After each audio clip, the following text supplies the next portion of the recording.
What's up, everyone? Good morning. It's me, your boy Ryan Flowers, aka Clutch Sports Talk, and I'm back in the house with another live edition of Clutch Sports Talk NFL Sunday Wake Up, man. We got a great show today, as usual. Thanks for waking up with me. We got a couple things we want to talk about today. I'm going to be talking about Isaiah Rodgers, the cornerback that's in some hot water due to some gambling issues with the Indianapolis Colts.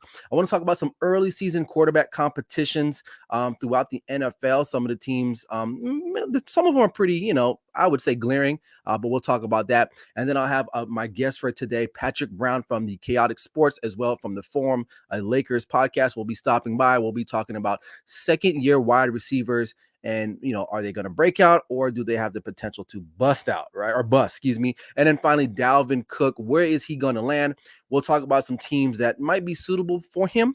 But it's going to be a great show as usual. And make sure you guys stick around and listen. If you're in the comment section, please make sure you drop a comment, like, share, and follow the content. That's all I got. Without further ado, sit back and relax and enjoy the show. This is Clutch Sports Talk, NFL Sunday Wake Up with me, Ryan Flowers. You know what to do. Let's go.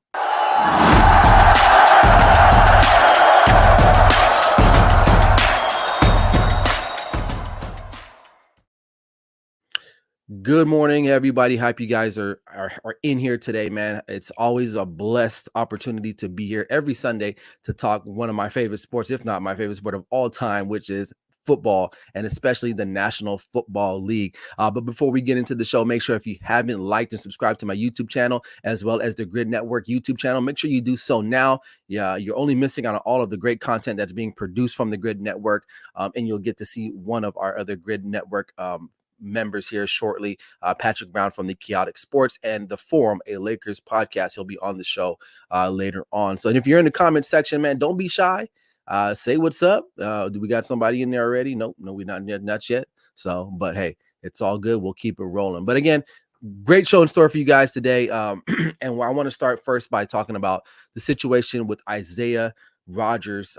He is subject to an NFL investigation at this point due to, not even alleged, because he admitted to gambling on football, and not only football, the Indianapolis Colts.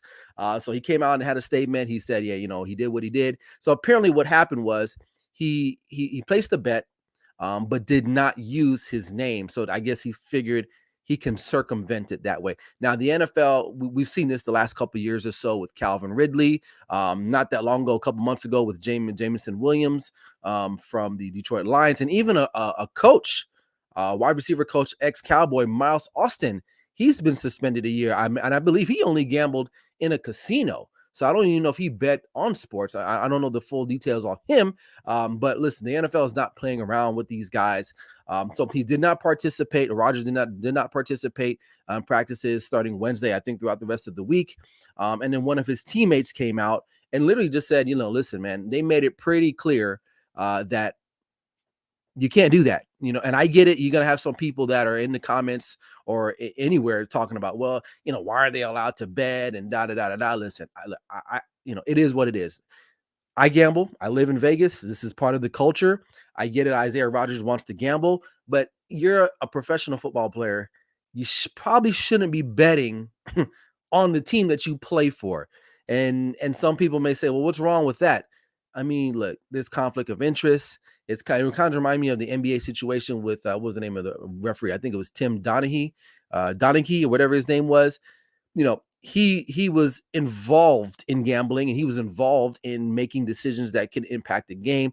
The same thing could go for any player in any sport. If you're gambling on the team that you play for, the NFL rules are pretty clear. If you're going to gamble, you can't do it on the premise of a National Football Team's organization location, period. Like, you can't do that. I don't know when these guys are going to learn. And I think it's going to be tough for him. I think the NFL is going to make Isaiah Rodgers the poster child of this whole gambling thing, because he admitted to it. He said, yeah, I did do it. Now, the denominations of money that he was gambling was not that much. I mean, a couple hundred here, less than 100 there. It's not big, but listen, you can't do that. You can't do that, especially knowing the climate of what's going on when you've had other guys in the NFL get busted for this and are still under investigation. Now, Calvin Ridley is set to return this year. He's, I think, now in Jacksonville now. He served his year suspension. And so this is going to be interesting what they do, especially now, because the NFL is kind of caught in a conundrum, right? They're telling players, you can't gamble, you can't do this and that. But then they have exclusive deals and rights with some of the biggest sports betting, contributors out there. So I don't know. It's kind of like saying, the NFL, I don't know what's the beer of the NFL? I don't know. Let's say Coors Light, right? Coors Light is a big sponsor of the NFL. But then you're telling, your players, hey, don't drink, guys. You can't do that. So it's kind of like a weird situation there. But I get it, as a person that understands business and corporate life and all that, like you got to do what the company tells you to do. If not, then you could walk. You have choices here, right? So if he feels like he wants to continue gambling, then don't play National Football League anymore, right? Or just don't gamble on your team and do it outside of the Colts, the area, right? So a lot of people have a lot to say about this, but it's pretty clear. I don't think you can mince words about it moving forward. We already got some questions already. He says, Ben Cornett, what's up, my guy, man? Appreciate him stopping by. He says, I'm not shy at all, man. Laugh out loud. And then he says, Rodgers should have used Andrew Luck's name. His chances to win might have been better. Hey, that's smart. And Andrew Luck is retired. So, yeah, who knows? But, he thought he was being slick. That's the crazy thing about it, right? He thought he was slick and still got caught. So just be careful. Like I said, you got coaches, and I think the rules are different between coaches and players in the NFL. I think coaches can do something different than the players can. But listen, if you're in the NFL right now, don't gamble. I get it. As much as you want to do it, just don't, man. Just don't do it. Because if you get caught, it's not worth it. And the sad thing about it is that Isaiah Rodgers had a pretty good year last year. He's not a bad player, but now he might miss out on a whole year playing in the National Football League, especially, the fact that he admitted to it. So I don't know. Let me know what you guys think in the comments section. I just don't get it. When are these guys going to learn that you can't circumvent the system? They're not smart enough to circumvent the system. Okay. Not to say that they're not intelligent, but just, you play kid games, you get kid game results. So it is what it is. And Ben chimes in, he says, I'm waiting for, let's say, a high profile player, specifically a quarterback. If he gets busted for gambling, let's see if the rules are the same. That's a great point, Ben. And I'm glad you brought that up. Let's just say hypothetically, right? Hypothetically, Patrick Mahomes, right? He's arguably the face of the National Football League, or Joe Burrow, one of those guys, right? Well, it could be Josh Allen because he's going to be on the cover of Madden 24. So let's say it is him. Does the league come down? I mean, listen, we know how this thing works. This is America, right? If you're good at something, if you offer something, people are willing to turn a blind eye. But I don't know, man. I feel like if it was a high profile player, they have to do something. Now, they may drag their feet a little bit, obviously, but you got to do something. But I'm with you. I don't think, I think they have to do something. But here's the thing. I think, honestly, for the most part, in my opinion, a guy like a Patrick Mahomes would not get caught up in something like that. Honestly, I think they have people smart around them that will kind of encourage them to say, you're making millions of dollars, man. You don't need to go into MGM sports betting or William Hill. That's what we use out here in Nevada. It's not worth it. And I get it. Listen, I bet. I gamble all the time. But I'm not a degenerate. I bet small increments of money because it's fun. For those who've gambled before, whether it's sports betting or just gambling in general, if you ever come to Vegas where I live, people love the rush, the adrenaline. I like sports betting because it makes me invested in the game, right? Let's just say it's a Thursday night game. It's the Washington Commanders versus the New York Giants. I have no skin in that game for the most part. I'm not a fan of neither of those teams. But let's just say, I put some money on it, right? And now I'm interested in the game because I have money on the line. Now, the difference with me is that I'm not a player in the National Football League. Now, Isaiah Rodgers is, so it's kind of funny to me that he would, but I don't know. I just don't get it. And Ben finally says, well, Pat did have Jackson around him. So is he really that smart? Joking, man, but I agree. Yeah. His brother. I mean, listen, that's his brother. That's his blood. I don't want to talk about that, but I mean, that's his blood. So it is what it is. But let me know what you guys think. Isaiah Rodgers, he is going to be out for a considerable amount of time. I mean, and there's no ifs, ands, or buts around that. So he's out. All right, moving on. We got some quarterback competitions early, and I know training camp hasn't really started, but we got OTAs and all these other things going on. But there's 3 quarterback competitions that I'm going to be keeping my eye on. Some of them are a little bit obvious than the others, and I'll start with Carolina, right? You got Andy Dalton and Bryce Young. Obviously, Bryce Young was the #1 overall pick. New head coach Frank Reich. He's brought in this all-star group of coaches there. They're really get the ball rolling. That defense is going to be good. I think the Carolina Panthers can actually challenge anyone in that division. With the Tampa Bay Buccaneers kind of falling by the wayside now, we'll see how the Saints do. But here's the thing that you got to consider with this quarterback competition here between Andy Dalton and Bryce Young. They're paying Andy Dalton pretty good money, right? And he had a couple starts in New Orleans last year that proved that he can still play this game. However, though, you take Bryce Young at #1, do you just send him in there, right? And the question, or at least my mindset, is that maybe you don't, because #1, like I just said, you're paying Andy Dalton, and he can still play a little bit. And this team is not that far off. I'm not going to say that they're world beaters and are going to win the Super Bowl today, but they did pretty good in the offseason and the draft as well. So they've added some offensive help. They added Hayden Hurst. They got rid of DJ Moore, but they added another wide receiver. I forgot the other guy that they added there. And I know they drafted Jonathan Mingo out of Ole Miss, they Miles Sanders in the backfield as well. So they're not that far off. Okay. And Andy Dalton can maybe whole serve a little bit. That's a little tennis term, whole serve, and see what they can do. And then maybe they bring in Bryce Young, or do they go the other route and say, you know what, we're paying Andy Dalton all this money, but who the hell cares?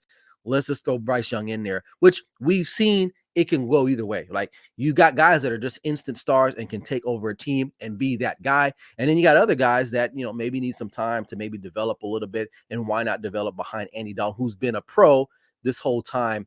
But the likelihood, I think, will probably end up happening, unless something happens to Andy Dalton or he just completely starts bombing during the training camp, is that Andy Dalton will be the guy for a couple weeks. Right, I would say. So Bryce Young, I think he's right there. I haven't really read a lot of reports about Bryce Young and how he's been doing, other than the fact you see those pictures of him being super tiny amongst his offensive linemen. So we'll have to wait and see from there. Ben also thinks, I think we're on the same page here. He says Dalton may start the first 3 or 4 games, and then it's Bryce Young's time. In a perfect world, you would have Young sit a year and learn, and that goes for any rookie quarterback, but that won't happen, unfortunately. You know what? I always say this. I'm okay with young quarterback starting. I'm okay with that. Because you sometimes, as a GM or a franchise owner, I'm neither one, but let's just say if I was, I got to know what I got soon, because if I need to start making plans, then I need to know what I got. So honestly, these coaches don't have 2-3 years, unfortunately, to develop talent, right? That's why you always see a coaching carousel. It's only like the Pittsburgh Steelers have only had 3 coaches in their whole franchise history. That's very rare, right? Because why? The ownership allows them to develop players and, see what they got. And that takes time, and it's hard. I get it. But that's why the Pittsburgh Steelers are never just booty. They're just never that weak. They've had years where they're down, right? But Mike Tomlin has never had a losing season, and it's for good reason, So there's chemistry there. So I honestly feel like if you got a guy, you're convicted with him, you took him at #1, throw him in there and see what happens. Okay. All right. The next quarterback competition takes place in Houston, staying in the AFC, or excuse me, we're actually moving to the AFC South, not the NFC South. Davis Mills and CJ Stroud. To me, this is kind of a no-brainer. We kind of know what Davis Mills is. I'm not going to say he had a terrible year back last year. I mean, he really didn't have much to work with.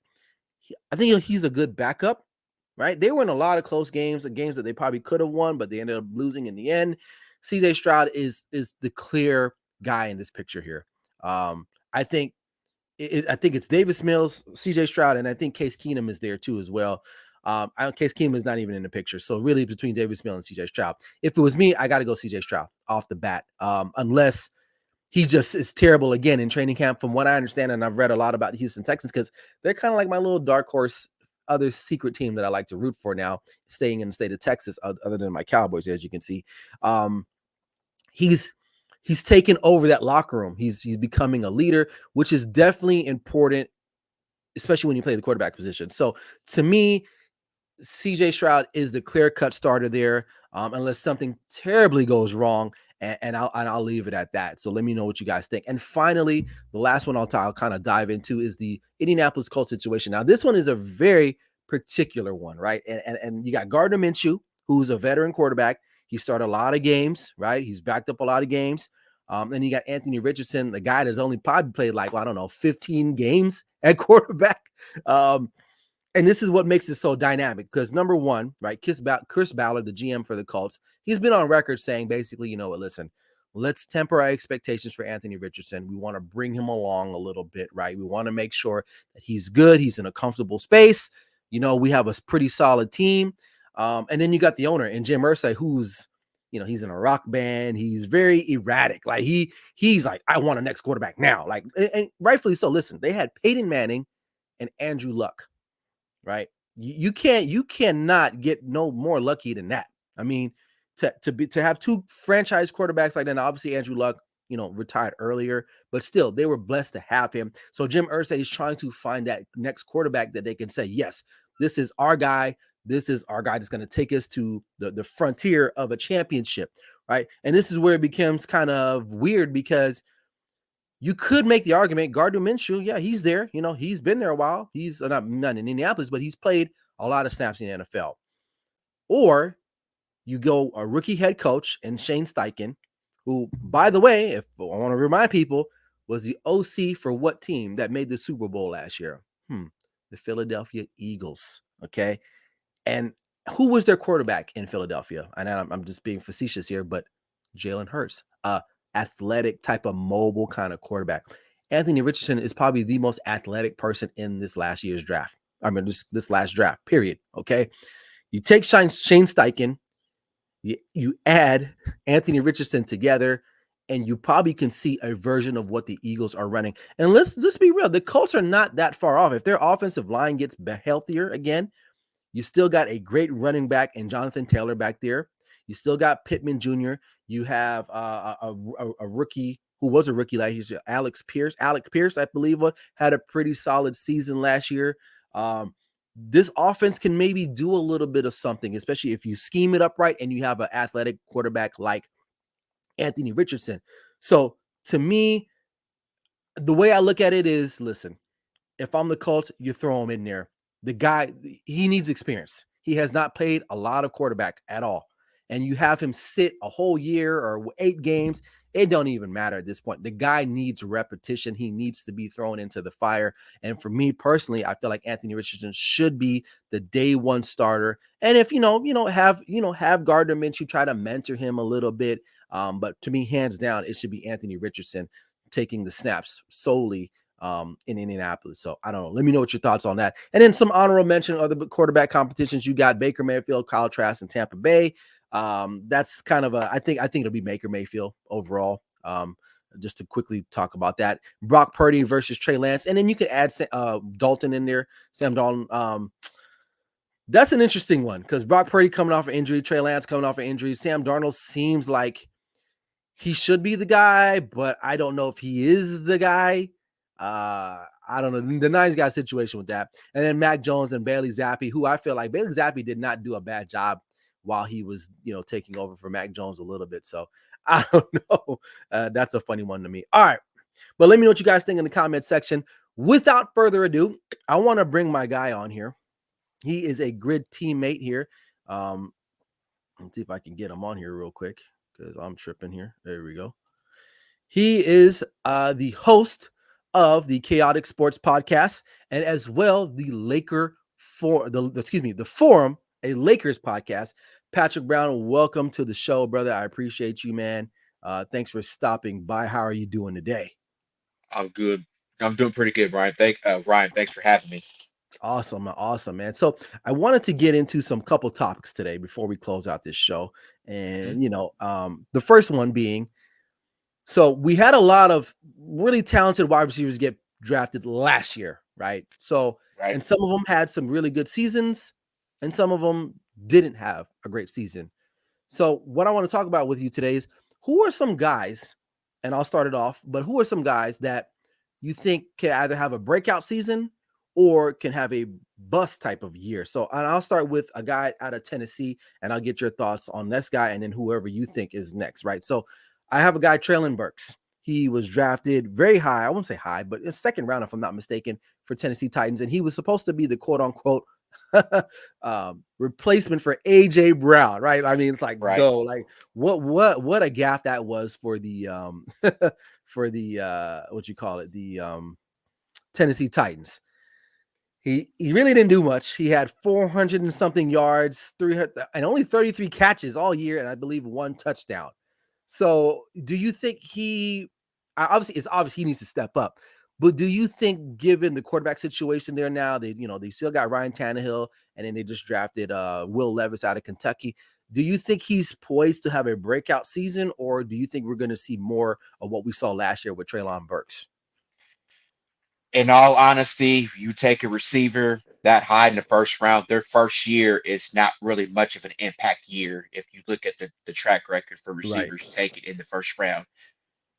I do believe the quarterback play had a lot to do with that due to the fact they went from Tannehill to Malik Willis, and then they ended the season with Josh I know, Dobbs. right? It's true. And this team never really found their footing after they beat Green Bay the middle of the season because they Right. unraveled and they never saw another win. Right.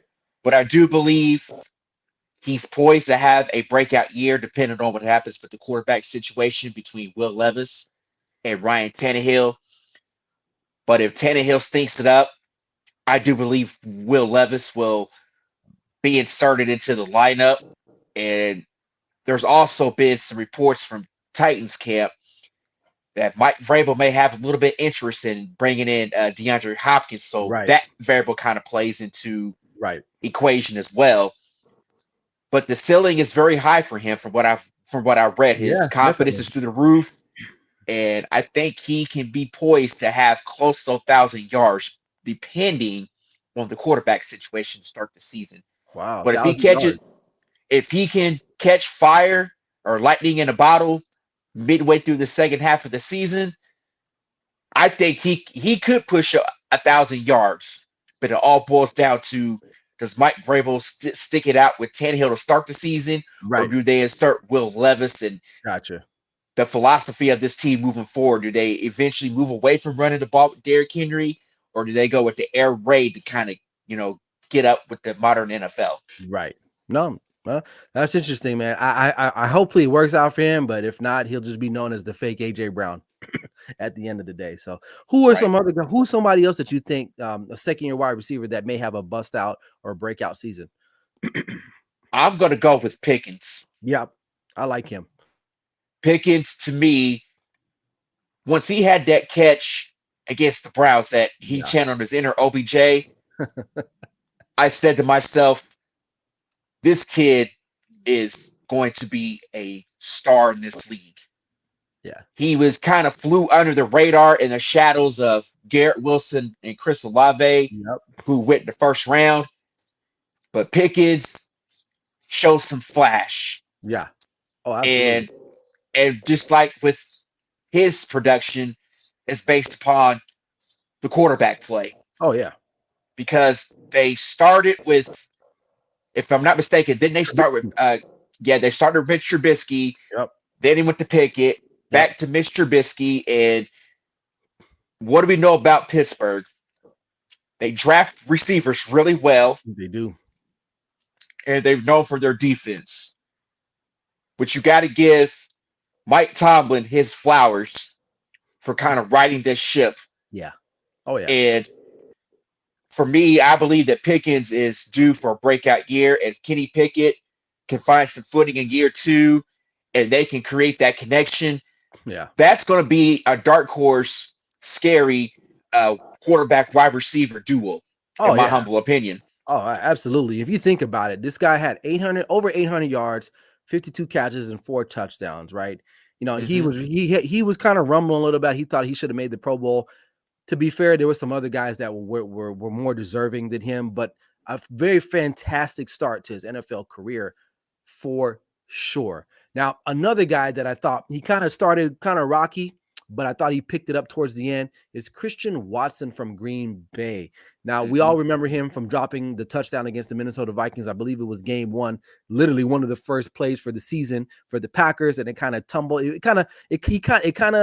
It was like a snowball effect, but then he kind of picked it up, unfortunately, against our Cowboys. But Unfortunately. Christian Watson, what are your thoughts on him? He turned out 611 yards, 41 catches, and 7 touchdowns type of season. And now he's, it's no more Aaron Rodgers now. Now enter Jordan Love. What's your thoughts on Christian Watson? My thoughts on Christian Watson, pick up where he left off last season near the end. He started to emerge as the wide receiver of the future for this team. Yeah. He was one of those guys that, to me, had big shoes to fill, just like Treylon Burks in Tennessee with the departure of A.J. Brown and then the departure of Devontae Adams in Green Bay. Great point. And he had Butterfingers to start the season. And when you have Butterfingers with, some would say, arguably the best throw of the football we've ever seen, and you end up in the doghouse. Oh, big time. But as we saw, the biggest game, the breakout game for him came against our Cowboys, unfortunately. Yeah. And as I went back and watched that game one more time, as painfully as it was, he looks the part of a number one receiver. Mm-hmm. And now with Jordan Love in the mix, I think they're going to build a great rapport. Yep. And he, too, can be pretty close to 1,000 yards as well. Oh, yeah. I believe that he can eclipse it. But if Jordan Love kind of struggles, again, wide receiver production is based on quarterback play. Right. So to me, Watson is going to fly under the radar as well, if truth be told. Right. Can he pick up where he left off from 2022 going into this year with Jordan Love under center and the dark cloud that's no longer hanging over this franchise with the departure of Aaron Rodgers? They still got a decent run game with A.J. Dillon and Aaron Jones, decent offensive line. I think Christian Watson is going to be going to be a top 7 receiver in this league, if not top 10. Wow. That's just theoretically speaking and looking at it from a logical standpoint. Yeah. But he emerged as the number one receiver. Yeah. Absolutely. Anybody else that you could think of that could maybe possibly break out or bust? In all honesty, I mean, let's start in New York with the Jets with Garrett Wilson. Okay. Yeah. And that's a good point. I was going to leave them out because they were studs last year, but you're right. I mean, why not bring them up, right? Garrett Wilson, tremendous year last year and his breakout season as an NFL wide receiver. Let's hear what you have to say about him. With Aaron Rodgers as the quarterback. Yeah.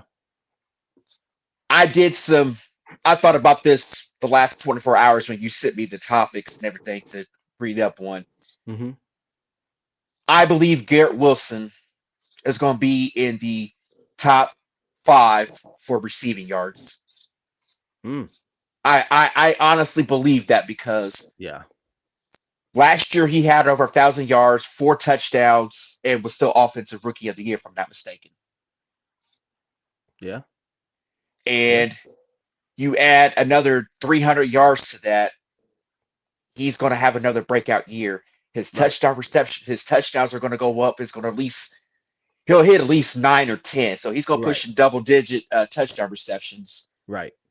And he's going to be a reliable target for Aaron Rodgers because we know he can play. Ohio State is wide receiver U. It's becoming that way. Yeah. Absolutely. It's becoming that way. And if the Jets can get rolling early with that rapport, if Aaron Rodgers just develops that rapport and that trust, Right.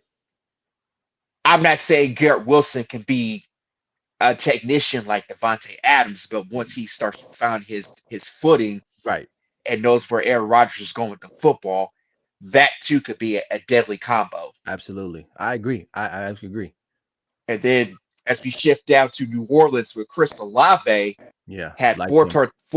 four touchdown receptions and still eclipsed 1,000 yards with the quarterback carousel of Andy Dalton and Taysom Hill and Jameis Winston. Jameis Winston. And if it wasn't for the concussion in the middle of the season, Right. he was in running for offensive rookie of the He year. was. He was.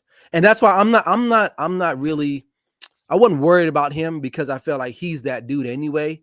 And same thing with Garrett Wilson. Listen, they both played with I wouldn't say subpar quarterback. Garrett Wilson did, obviously, but Chris Olave didn't. He played with some guys, right? Andy Dalton, I get it. He's not the same Andy Dalton from Cincinnati, but he's still a good quarterback, obviously. So I wasn't really worried about those kind of guys. But you're right. I mean, they're definitely good. I think they're gonna have a breakout season guaranteed, period. Like even more so than what they did. And then the final guy I want to talk about, and he's kind of like an honorable mention. He didn't play last year. Obviously, he was drafted by the Houston Texans. Jonathan Mechie. He didn't play Mm-hmm. obviously because he was diagnosed with leukemia. So I think he has all of the opportunity to go and be a stud in Houston. You think about their wide receiver room. Robert Woods. They drafted Tank Dell out of Houston this last draft. There Mm-hmm. really isn't a lot of guys in that room, and I think John Mechie, when we last saw him play football, the guy is a really great player. And then you pair Right. him with CJ Stroud there. We'll see how they get it going. So I think I'm hoping, I'm rooting for him to have a great season because he's battling leukemia. Now, if he doesn't have a great season, I'm not going to be down on him because listen, I've never had leukemia. I hope I never have leukemia. I hope no one that I know has leukemia. But I can only imagine going from being really sick on the verge of possibly having some type of life-threatening, illness to coming Mm-hmm. back and playing in the National Football League. That in alone is a blessing in itself. And I hope that he does have a great season because of that fact. Like that's the only reason why, but we'll see how it works out for him there. So those were great guys that we talked about. I think all of them, to me, the only one that I'm kind of really not sold on is the Burks. But I get it. Quarterback plays is an issue there. But I just didn't see anything from him that I was like, dang, you know what? I can see this guy maybe doing something if he does get a quarterback. So we'll have to wait and see. But we got some months ahead of us, and maybe we can circle back. And you and I can we can pick up where we left off on this particular topic. All right. Mm-hmm. The next thing before we close out today, man.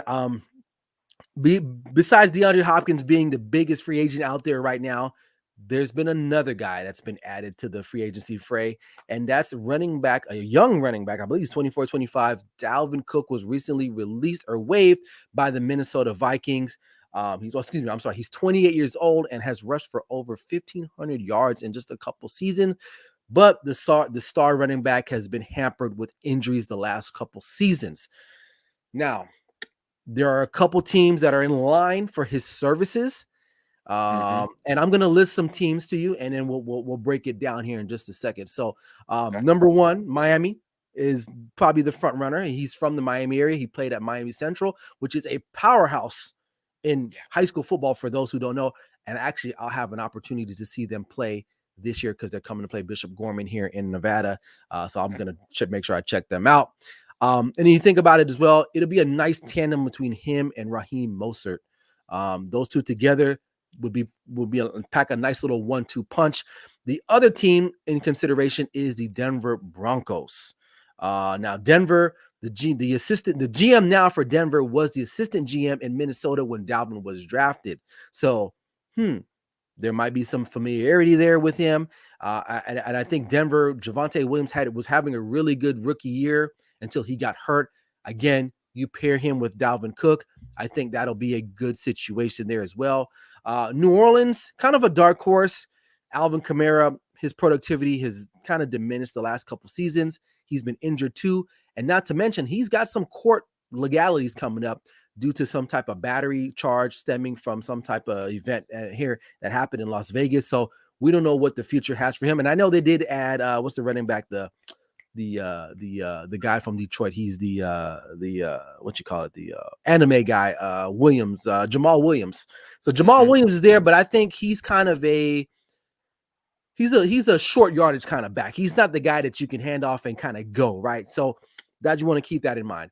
The Jets, right? People would be considering, well, why the Jets? They got Brees Hall. Well, Brees Hall's coming off of what? An ACL tear, right? And after him, who else is there? And the Jets are in a win mode now, or win now mode, excuse me, with Aaron Rodgers and the rest of the talent that we talked about, like Garrett Wilson, all those guys. Why not add Dalvin Cook to the mix there as well? Who else? Buffalo. You can reunite him with his younger brother. That'll be kind of fun to see him and his brother play. I kind of threw that in only because of the family tie there. Other than that, I mean, it is what it is. And who else? The Cardinals. The Cardinals are interesting. Why? They can offer him the money. They have the cap space to do so. They have the opportunity because, listen, James Conner is not the answer there. He's been injured a lot. Again, so they have money and opportunity. Maybe he's looking for that. You marry those two together, maybe it comes to a combination of greatness there. Who knows, right? And then finally, our Dallas Cowboys have been brought up as well. You look at the Cowboys running back room. After Tony Pollard, we got Malik, what's the guy's name? I forgot his name. Malik Davis. He's only got like 30-something career carries his whole career. Ronald Jones only had like 15, 16 careers last season, right? Rico Dowdle, only about 7 to 10 career carries in his whole entire career. And then you have a 6th-round draft pick in Deuce Vaughn.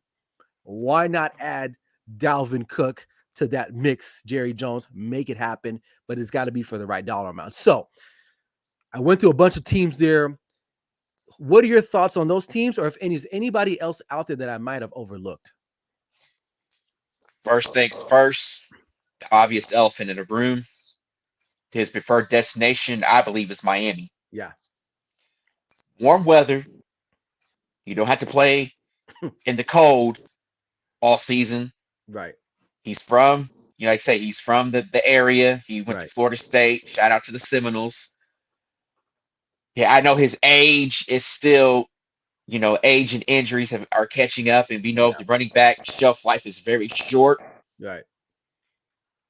I believe Miami would be the logical destination because it's the fact him and Raheem Mostert would be lightning in a bottle. Yes. They got a very good offensive line. And that scheme. And Mike McDaniel as your play caller. And they're trying to surround Tua with all the talent that he needs in order to be successful because they have to make a decision after this year about Tua. Yeah. Probably sooner than later because he's probably one concussion away from being done. I mean, right? Right. So you add a good running back who can catch out of the backfield to that offense with that speed of Tyreek Hill and Jalen Waddle and good offensive line. To me, if they were to do that, Ryan, they would be a top 5 high-scoring team in the NFL. Oh, yeah. Easily. They've got the skill positional players to help Tua to be successful. And in a division where they split with the Bills and they know they can sweep the Patriots, they still have to beat Buffalo. Right. Which they split last year. Right. So I believe that will be the logical destination because playing in warm weather aids in healing the body a lot faster than playing in cold weather in a cold weather stadium. Right. And whenever you get to the months of end of November into December, the Dolphins need a good run game and defense to travel. That was the one thing that hurt them, during that 3-game stretch where they played the Niners, the Chargers, and then fly across the country play in a snowstorm against the Buffalo Bills. Even though they went toe-to-toe, a run game with Dalvin Cook and Raheem Mostert would be a lethal combination. Oh, absolutely. I agree. Another team that you mentioned, the Broncos, he would fit Sean Payton's scheme to a degree because what do we know about Sean Payton? As long as you catch out of the backfield and You can play. you can play. Yeah. You know, he did it with Reggie Bush, Yep. Mark Ingram, Latavius Murray, and even Kamara. Alvin Kamara. He doesn't really need a dominant running back, just a running back that can catch out of the backfield and get that, 8 or 9 yards to keep Right. a drive going. Right. I do believe that would be a dark horse. I would love to see him in Dallas, but you and I and the rest of the Cowboys Nation know that Jerry's not going to plunge unless it's unless it's the deal that's right for him. Right. Now, if Minnesota was willing to pay a good chunk of that $11 million, he'll pick up to $2 or $3 million. Right. But an interesting team. I mean, the Cardinals. That's a dumpster fire for franchise right now. You've got a head coach. You've got the worst head coach hired throughout this cycle. A quarterback who does not have a brain enough to study a playbook. Right. They took many L's with their uniforms, being their new uniforms for this year. Right. Former players in the organization calling out. Yep. Yeah, calling Kyler Murray out for his lack of maturity. And they play one of the toughest divisions. Mm-hmm. And Kyler Murray coming off of an ACL tear. Right. They can offer the money, but I mean, there's too many red flags. I mean, that wouldn't make sense. Right. I agree. Because you look at their roster, the offensive line is not that good. They have no skill positional players. And then they elected not to pick up Isaiah Simmons' fifth-year option.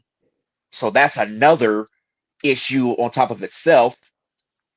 And that it sounds like to me that they could take for Caleb Williams. I mean, it's a strong possibility because they've got their first-round pick and the Texans' first-round pick in next year's draft, if I'm not mistaken. Yep. So they can easily get Caleb Williams if they wanted to and draft Marvin Harrison. Right. Oh, man, can you imagine that if that happened? Oh, man, I might be a Cardinals fan.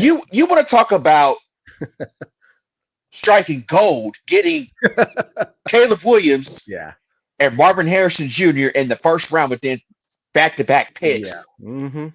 The only issue is what team would want to take Kyler Murray? Because if you draft Caleb Williams, you're stuck with Kyler Murray for one more year before you have to get out from that contract. Because that cap hit in 2024 is astronomical.